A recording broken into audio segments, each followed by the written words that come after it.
तो तोहफे देने से भी मोहब्बतें बढ़ती हैं।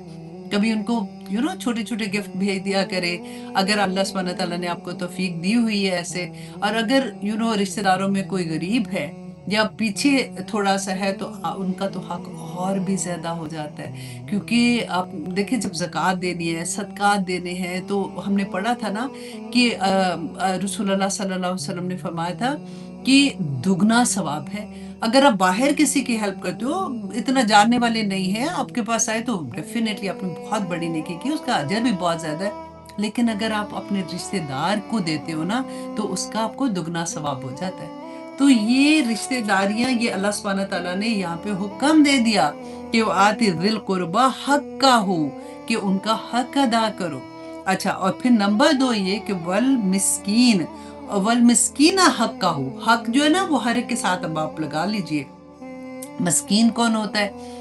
अच्छा, रसूलुल्लाह सल्लल्लाहु अलैहि वसल्लम ने फरमाया था कि मस्कीन वो नहीं है कि जो सारा वक़्त माँगता रहता है और उसको आपने 1-2 रोटी पकड़ा दी या थोड़ा-सा कोई ऐसी चीज़ दे दी तो उसको वो चला गया। मस्कीन वो है कि जो ठीक-ठाक देखने में लगता है, लेकिन उसकी कुछ ज़रूरतें ऐसी हैं कि जो उसके बावजूद भी पूरी नहीं हो पा रही हैं, और अगर कभी ऐसी सिचुएशन आती है तो उसका भी हक बनता है तुम्हारे ऊपर कि तुम उसकी मदद करो। अब देखिए ये बड़ी टफ सिचुएशन होती है। आप देखिए हमारे जिसको भी आप मदद कर रहे होते हो ना, यूजुअली अल्लाह माफ़ करे हम जज करना शुरू हो जाते हैं। हमें ये लगता है कि अगर किसी की ज़रूरत है, फॉर एग्ज़ाम्पल बच्चे की फ़ीस नहीं दी तो हम कहते हैं लो जी घर में तो गाड़ी भी पड़ी हुई है इनकी, और एसी भी चला हुआ है, फॉर एग्ज़ाम्पल कोई भी ऐसी चीज़ हो सकती है।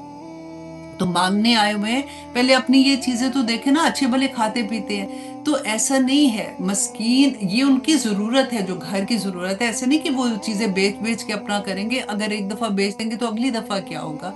लेकिन सिर्फ़ ये बात है कि वो लोग जो नहीं माँगते हैं और उनको आप उनको देखें तो आपको लगता भी नहीं है कि वो ज़रूरतमंद है, क्योंकि वो रिश्तेदार हैं, आपके क्लोज़ हैं। आपको पता है कि उनकी प्रॉब्लम होगी, कुछ ना कुछ ऐसे है, कोई ना कोई आपको अगर खबर भी मिलती है, तो उनका भी हक बनता है, ये बात है। और ये बात जो मैं आपको कह रही हूँ ना कि ये वाक़ई होता है कि अगर हम किसी की हेल्प कर रहे होते हैं, तो फिर हम जज करना शुरू हो जाते हैं कि, और कभी हमने ये सोचा ही नहीं है कि मैं अपना खर्चा देखूँ, जिसको मैंने फॉर एग्ज़ाम्पल 10,000 रुपए भी पकड़ा दिए, उसका क्या बनेगा उसमें? और बच्चों का खाना, अपने बिल पे करने, अपनी बच्चों की फ़ीसें पे करनी, कपड़े देने, ये 100,000 चीज़ें, और अल्लाह ना करे कभी कोई बीमारी आती है तो बंदा वैसे ही खाली हो जाता है। तो मस्कीन का भी हक है ना जो, वो भी उसको दो।